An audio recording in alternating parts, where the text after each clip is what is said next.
Allan Osborne, the Director of Education at Ongar Academy and the Associate Primary Schools, how in general have the last few weeks been for you and everybody associated with your schools? Lots of words actually I could use to describe the past kind of 3 weeks.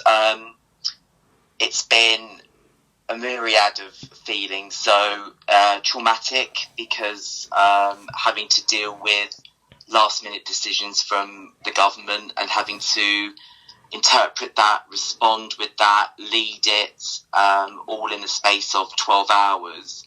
Because quite a lot of the doctrines have been coming out at around about midnight, which means then we have 12 hours throughout the school day, throughout the night, to interpret that, communicate that, internalise it, communicate it with staff, stakeholders, governors, children. So that's been quite traumatic for a leader. But also on the flip side of that, we've also then got to make that palatable for the stakeholders, make it calm, make it not so dramatic for the people that are having to digest that information. But on the flip side of that, and I can truly say this legitimately, I've seen the absolute beauty of humanity. I mean, I might be one of the lucky ones, I might not be, but I put out a video message to the whole community, to all 1,000 parents, because actually words in a letter could not convey the emotion. So I put out a video for about 6 minutes that went to Facebook and Twitter, and also was sent out to email through Ongar and all the primary schools, literally just giving the human side of what we were going through. And so parents could kind of realise that actually, yeah, we did have jobs to do, but we were human. And actually the mantra that we've got in Ongar is we're just doing the best we can do. And the key that I found over the past 3 weeks is that little and often has been the mantra, really, is parents just need to know what they need to know. And actually, if they're fed information daily, they're much more willing to kind of support and to give me the space to lead rather than constantly ask questions.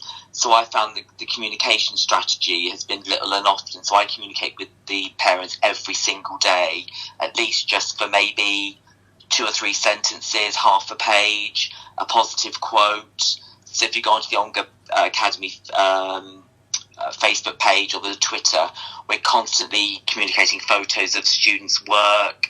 So actually we found that the community have completely stuck together and have embraced the situation, and it really feels like that we've all kind of become closer together and nurtured the relationships that we've already had. Now, again, I'm one of the fortunate ones. You know, the ethos of the school and the community is very tight. We're in a village. We're only communicating to 2,000 people. So there's been absolutely, and I'm touching wood as I speak, there's been absolutely no negativity whatsoever. People have just been, the well wishes that my staff have received and that I've received have just been monumental, quite heartbreaking. The well wishes have just been very emotional. So actually, I think that we're going to come back from this a very different education system, a very different way of looking at education, and I think the relationships that we've nurtured in all our schools will come back much stronger. So from this dreadful adversity has come massive positives in the end once this horrendousness is over. But there's also a flip side to this, because, you know, we've got vulnerable families that we have to ring and see each day, which we're doing. We have at least 20 vulnerable families. The government's lack of clarity on free school meals has just been an absolute disgrace. Only letting us know last night that they were going to fund free school meals over Easter. Now, I get that they've got a whole country to sort out, but there's been some key points that should should have been their priority that wasn't. And one of them is the vulnerable families, and one of them is the free school meals. And they've dealt with that disastrously. I don't care if that's on record or not, because that should have been their priority, really. Children that can't eat and can't feed for themselves over the next 2-3 weeks, 3 months. Luckily, they've done that now, and so lots of heads over the Easter holiday will sigh a breath of relief, because that was my major concern. That was my major sleepless night, about how those children would eat. We, as a trust, have used our own money to pay for them for the past 2 weeks, whereas the government have paid no money for these children at all. We've used our own school money to pay for those children through Tesco vouchers, and now from the 26th of April, we'll be able to use the government system, which is still not satisfactory, but at least it's something now. But again, staff have rallied round. People have offered to do duties and rotas, because we're on a rota system, so we don't have all staff coming in. I've heard of panic leadership across the country, which luckily we've not tapped into. So, we have a very skeleton rota where only 1 or 2 staff are in every day. It's shown the beauty of humanity, but it's also shown sometimes lack of strategy from on high. And it just needs some people within the Department of Education that have been on the grassroots level, that really know what day to day our students go through. But it's been a challenge, really. Even on an individual human level. That's people like Vic Goddard and Jeff Barton have been very, very, very open about their feelings, because they're so angry at some of the things that have happened with our most vulnerable children. And will you, you've been very candid there, and you're speaking to us as an online newspaper, will you make those feelings known to the powers that be, whether now or in the future? We will do. I think Vic Goddard has made them very clear in abundance. All I care about at the moment is my community, and so I'm allowing other people to take that mantle on for the time being, because I've got my 4 schools and I need to make sure that they day to day run, and the virtual work is coming in, and that we monitor that, and we monitor the vulnerable families, we monitor those that are under social work, we monitor those that are in difficult circumstances, that maybe live in tents or caravans, all of those things that we need to kind of monitor. But we work in a fantastic organisation called the Bridge Academy Trust, who are very, very supportive of the measures I've taken. But with that, with the slight negativity, has come out fantastic camaraderie and teamwork and friendship and love and support. I can honestly say, Michael, there's not been one parent out of 2,000 that has had anything negative to say about the way that we've operated, because, as my mantra said, we've just done our best. Sometimes we've got it wrong, sometimes we've got it right, but all we're doing is our best, and we're doing it through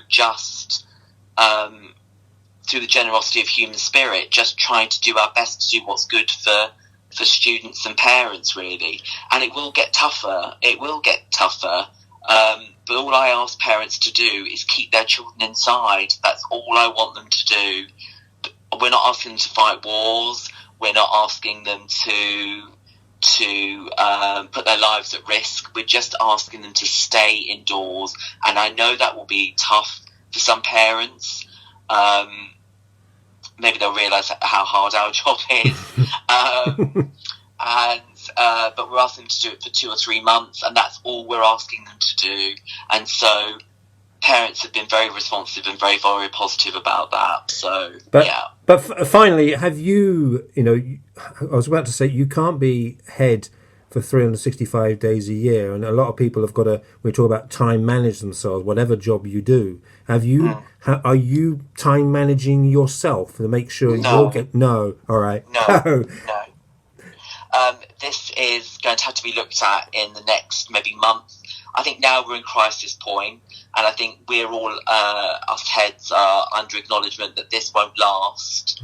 But if it does, you're going to lose people because the intensity, I'm relying on the fact that I'm working like this in a time limited way.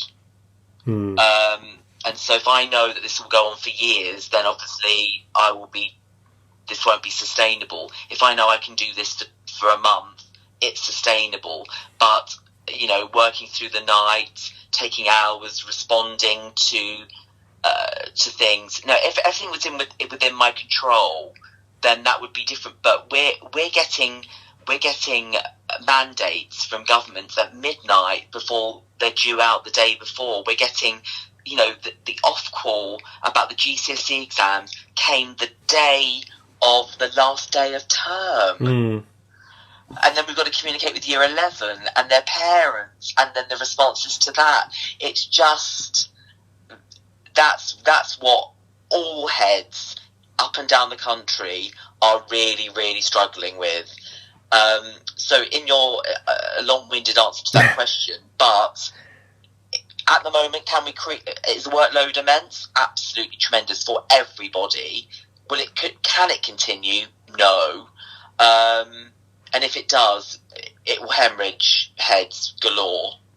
Okay, but let's end the interview on a positive note. Give us a positive note for the future in education in Ongar and the wider area.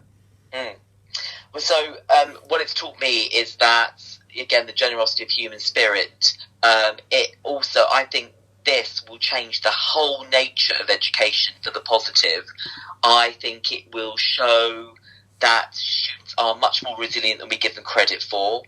I think virtual working, you know, will play a huge part in the way we move forward. I think we're teaching students resilience by having to teach themselves and to go to their teachers finally if they don't get the problem, but actually trying to work through the problem without putting their hand up straight away and saying they don't get it. So it's teaching children resilience. It's teaching them time management without being forced to. It's teaching them about how to manage their mental health. I think so much good out of this dreadful situation.